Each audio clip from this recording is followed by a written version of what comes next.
بسم اللہ الرحمن الرحیم۔ قصہ بنی اسرائیل کے دو بھائیوں کا۔ بنی اسرائیل میں دو بھائی تھے جن میں ایک مسلمان تھا اور دوسرا کافر، اور تھے وہ دونوں دریا کے شکاری۔ مسلمان اللہ کی عبادت کرتا تھا اور کافر بت کو سجدہ کرتا تھا، مگر جب کافر مچھلیوں کے لیے دریا میں جال ڈالتا تھا تو اس کا جال مچھلیوں سے اتنا بھر جاتا تھا کہ اس کے لیے جال باہر نکالنا مشکل ہو جاتا تھا، مگر مسلمان کے جال میں صرف ایک ہی مچھلی آتی تھی۔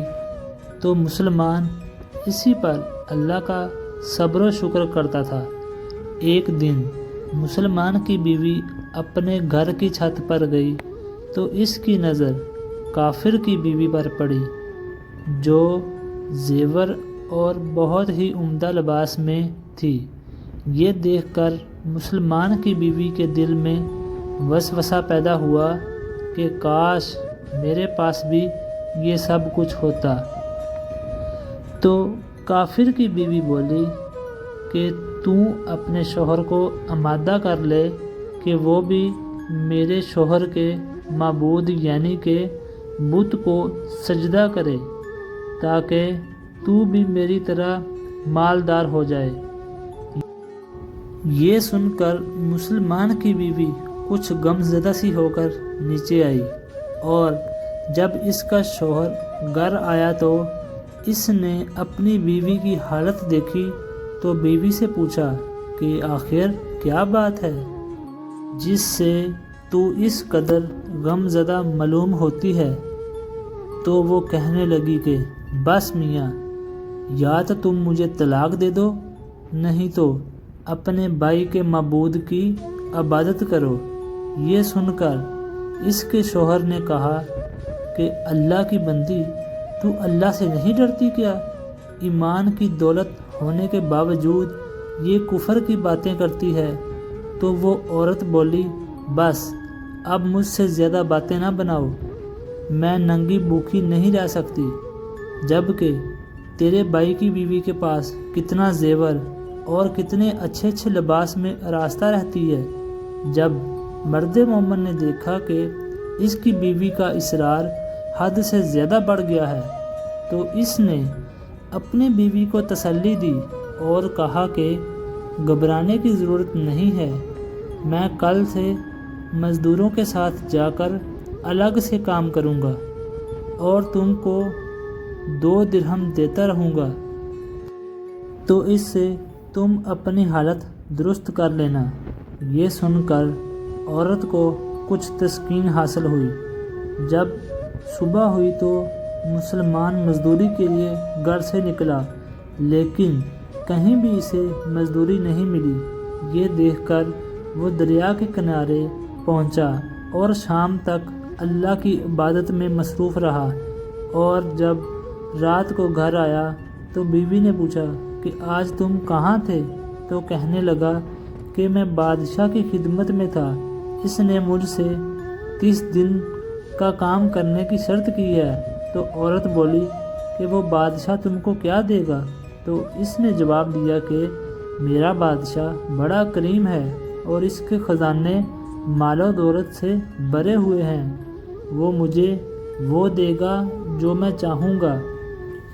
چنانچہ اسی طرح وہ اپنے محبوب کی عبادت میں مصروف رہا، اور جب تیسری رات ہوئی تو بیوی نے غصے سے کہا کہ سنو میاں، اگر تم نے کل مجھے مزدوری نہ لا کر دی تو تم پر مجھے طلاق دینا لازم ہو جائے گا۔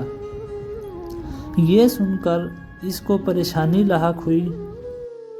تو تیسری صبح کو اس نے ایک یہودی سے کہا کہ کیا تم مجھے مزدوری پر لگا لو گے؟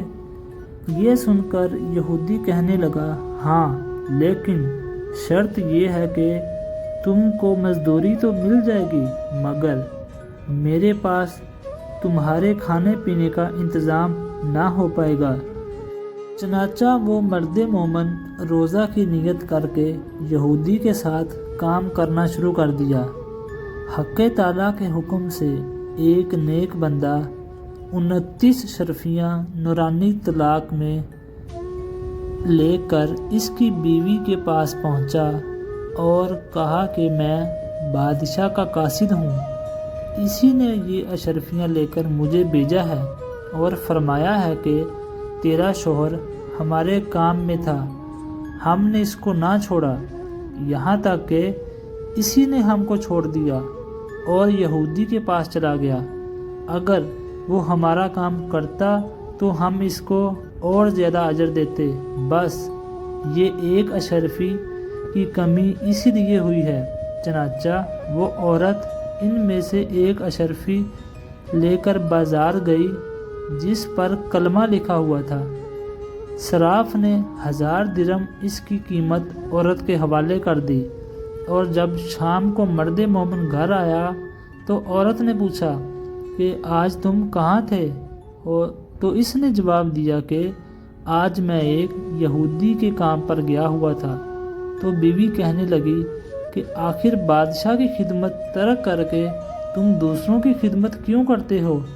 پھر اس کو اشرفیوں کا واقعہ سنایا، جس کو سن کر وہ مرد مومن رونے لگا اور روتے روتے بے ہوش ہو گیا، اور جب اس کو ہوش آیا تو بیوی سے کہنے لگا کہ افسوس، میں نے بادشاہ دو جہاں کا حق اپنے اوپر لازم نہ کیا۔ اس کے بعد اس شخص نے عورت کو چھوڑ دیا اور پہاڑوں پر چلا گیا، جہاں اللہ کی عبادت میں مصروف ہو گیا، اور وہاں پر ہی اس کا انتقال ہو گیا۔ نتیجہ: اللہ اپنے بندوں کو آزماتا ہے، لیکن وہ اپنے بندے کو کبھی اکیلا نہیں چھوڑتا۔ مزید ایسی ویڈیو دیکھنے کے لیے ہمارے یوٹیوب چینل کو لائک اور سبسکرائب ضرور کر لیں۔ شکریہ۔ ملتے ہیں ہماری نئی ویڈیو میں۔ اپنا بہت سارا خیال رکھیے گا۔ اللہ حافظ۔